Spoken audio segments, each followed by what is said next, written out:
কি ভাবছো কাঁঠালের দানা দিয়ে কি কি রেসিপি বানানো যায়? তো চলো আজকে তোমাদের সাথে শেয়ার করব কাঁঠালের দানার কোপ্তার রেসিপি। তো চলো পুরো ভিডিওটা দেখার অনুরোধ রইল।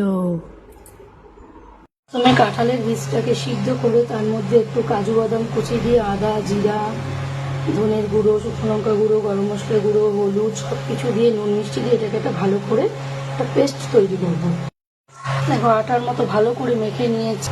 কড়াইতে তেল দিয়ে এবার এই ব্যাটারটা দিয়ে ভালো করে ভেজে নেব। এটা হচ্ছে কাঁঠালের দানার কোপ্তা।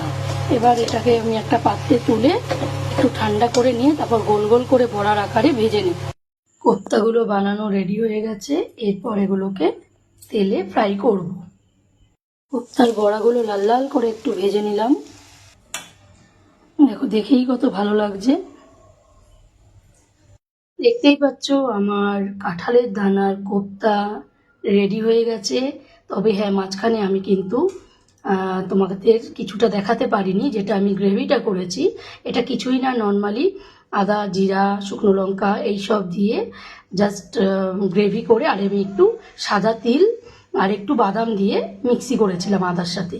তো সেটা দিয়ে গ্রেভিটা করেছি। আর নামানোর আগে একটু ঘি গরম মশলা দিয়েছি। অবশ্যই হিং সম্বারটা দেবে। তবে সত্যি খেতে খুব সুন্দর হয়েছে। আমি ক্লিপটা দিতে পারিনি, তার জন্য ভেরি ভেরি সরি। তো রেসিপিটা কেমন লাগলো জানাবে। কোপ্তাটা যে যার যার মতন তৈরি করে নিতে পারো। Tata, bye bye.